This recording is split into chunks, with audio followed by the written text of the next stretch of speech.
નમસ્કાર BB news ગુજરાતમાં હું સુભાષ આપનું સ્વાગત કરું છું. ગોંડલમાં ગુંડાઓ બેફામ બન્યા છે. હકીકતમાં ફક્ત ગોંડલમાં નહીં પરંતુ આખા ગુજરાતમાં ગુંડાઓ બેફામ બન્યા છે. હજી 2 દિવસ પહેલા ગુજરાતના ગૃહમંત્રીએ હર્ષ સંઘવી અને ડીજીએ કહ્યું કે ગુંડાઓનું લિસ્ટ બનાવવામાં આવશે, પરંતુ આ લિસ્ટ હજુ બનતું હશે ત્યાં તો ગોંડલમાં ગુંડાઓ બેફામ બન્યા. આ ગુંડાઓએ એક નિર્દોષને ખૂબ જ માર માર્યો. વિપક્ષનો આરોપ છે કે જ્યારે તે વ્યક્તિએ પોલીસ સ્ટેશન જઈ એફઆઈઆર લખાવવાની વાત કરી તો પોલીસે એફઆઈઆર પણ લખી નહીં, પરંતુ ત્યારબાદ વિડીયો વાયરલ થયો અને લોકોમાં આક્રોશ જાગ્યો ત્યારે પોલીસે મજબૂરીમાં ગુનો નોંધ્યો, પરંતુ માર મારવાવાળા લોકોની પણ એફઆઈઆર લખી. તો હવે ગુંડાઓની વાત છોડો, પરંતુ પોલીસથી જનતાને કોણ બચાવશે, અહીંયા એ જ મોટો સવાલ છે. વિપક્ષના આરોપ મુજબ અમરેલીની ઘટનામાં પણ પોલીસની ભૂમિકા ગુંડાઓ જેવી હતી. ગોંડલની ઘટનામાં પણ પોલીસની ભૂમિકા ગુંડાઓ જેવી હતી. વિંછિયામાં કોળી સમાજના યુવકની હત્યામાં પણ પોલીસની ભૂમિકા ગુંડાઓ જેવી હતી. તો હવે સવાલ એ થાય છે કે ભાજપના રાજમાં ગુંડાઓથી બચવું કે પોલીસથી બચવું? આ પ્રશ્ન ગુજરાતમાં ઊભો થયો છે. હર્ષ સંઘવી સાહેબ કહે છે કે 100 કલાકમાં ગુંડાઓનું લિસ્ટ બનશે, પરંતુ કયા ગુંડાઓનું લિસ્ટ બનશે આ બાબત એક મોટો સવાલ છે.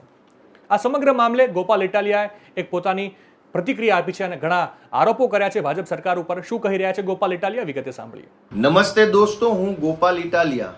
ગોંડલમાં ગુંડાઓ બેફામ, અને ગોંડલમાં જ થોડું, આખા ગુજરાતમાં ભાજપના ગુંડાઓ બેફામ બન્યા છે. હજુ હમણાં 2 દિવસ પહેલા તો ગૃહમંત્રી હર્ષ સંઘવી અને ગુજરાતના ડીજી બે ફાંકા ફોજદારી કરતા હતા કે 100 કલાકમાં ગુંડાનું લિસ્ટ બનાવવું ને આમ કરી નાખું તેમ કરી નાખું. હજુ તો એનું લિસ્ટ બને છે કે બની ગયું કે શું થયું રામ જાણે. ત્યાં તો ગોંડલમાં ગુંડાઓ બેફામ બન્યા છે અને ગુંડાઓએ એક નિર્દોષ યુવાનને બેફામ માર માર્યો. એ પછી જ્યારે એ માર ખાનાર પીડિત યુવાન પોલીસ સ્ટેશનમાં એફઆઈઆર લખાવા ગયો તો ભાજપના રાજમાં ગુંડાઓ કરતાં પણ વધુ નાગાઈ ઉપર ઉતરી ગયેલી ભાજપની ગોંડલની પોલીસે એફઆઈઆર ન લખી. 24 કલાક સુધી માર ખાનાર વ્યક્તિની એફઆઈઆર ન લખવામાં આવી. અંતે વિડીયો વાયરલ થયો, લોકોમાં આક્રોશ થયો, લોકોના ટોળા ભેગા થયા.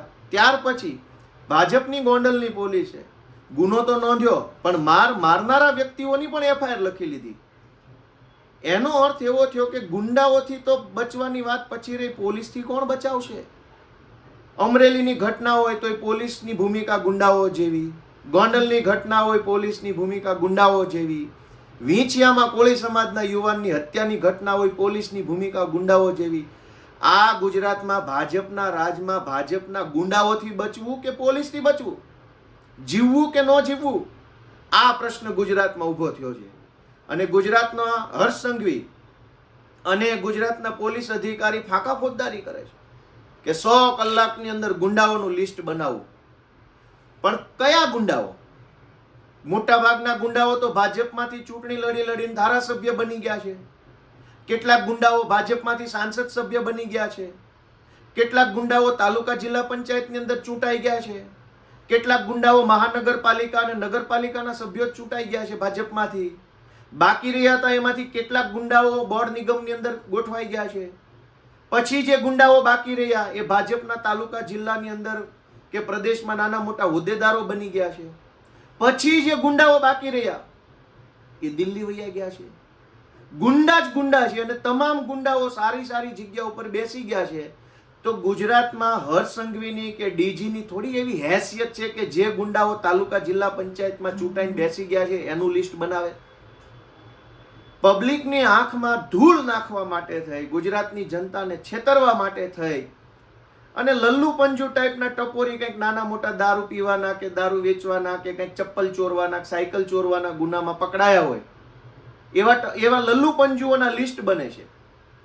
ભાઈ હર્ષ સંઘવીની હેસિયત હોય, ગુજરાતના ડીજી છે એ ભાજપવાળાથી બીતા ન હોય, ગુજરાતના ડીજી મુખ્ય પોલીસ અધિકારીને જો ભાજપની બીક ન લાગતી હોય તો આપું ભાજપના 50 ગુંડાઓનું લિસ્ટ લખીને આપે મને કે ખાતરીબંધ પગલાં લેવામાં આવશે.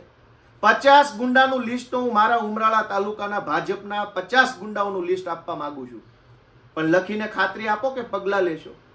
મોટા ભાગના ભાજપના ગુંડાઓની વિરુદ્ધમાં એફઆઈઆર લખવામાં આવતી નથી અને કોઈ ઘટનામાં વિડીયો વાયરલ થાય તો અને તો જ પરાણે પોલીસવાળા એફઆઈઆર લખે છે.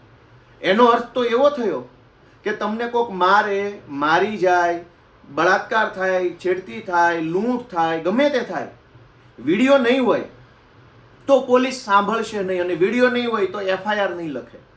મતલબ હવે આપણે માર ખાવાનો તો કેમેરામેન લઈને ફરવાનું, વિડીયો ન હોય. જે ઘટનામાં વિડીયો હોય છે એમાં પણ ભાજપના પોલીસવાળા FIR નથી લખતા. જે ઘટનામાં વિડીયો નહીં હોય એમાં હરિભજો. દોસ્તો, ભાજપના ગુંડાઓ ગુજરાતમાં બેફામ બન્યા છે. 100 કલાકમાં લિસ્ટ બનાવો કે 10 કલાકમાં લિસ્ટ બનાવવું નહીં, ભાજપના ગુંડાઓ હવે એટલી હદે બેફામ બન્યા છે કે આનું લિસ્ટ બનાવે મેળ નથી પડે એમ. આને ઘર ભેગા કરો તો અને તો જ કંઈક સુધારો આવે એમ છે. ગોંડલમાં જે કાંઈ ગુંડાઓ, લુખ્ખા તત્વો, તમે જુઓ, છાસવારે ગોંડલનું નામ આવે છે. અને ગુજરાતના હર્ષ સંઘવીના બુલડોઝરની અંદર એટલો દમ નથી કે ગોંડલમાં જઈ શકે.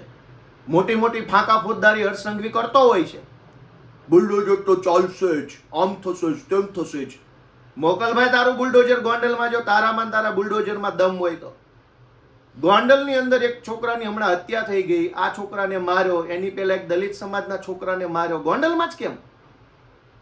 આ ગુજરાતને હર્ષ સંઘવી મિર્જાપુર બનાવવા માંગે છે, યુપી બિહાર બનાવવા માંગે છે હર્ષ સંઘવી. શરમ આવી જોઈએ, શરમ ભાજપ વાળાઓને. ડ્રગ્સ વેચાઈ રહ્યું છે, દારૂ વેચાઈ રહ્યો છે, પોલીસ પોતે રીલ બનાવીને વાહવાહી લૂંટે છે. મારા શબ્દો ખરાબ હશે પણ મારી લાગણી ખરાબ નથી. મારી ભાષા બરાબર નહીં હોય પણ મારો આક્રોશ બરાબર છે.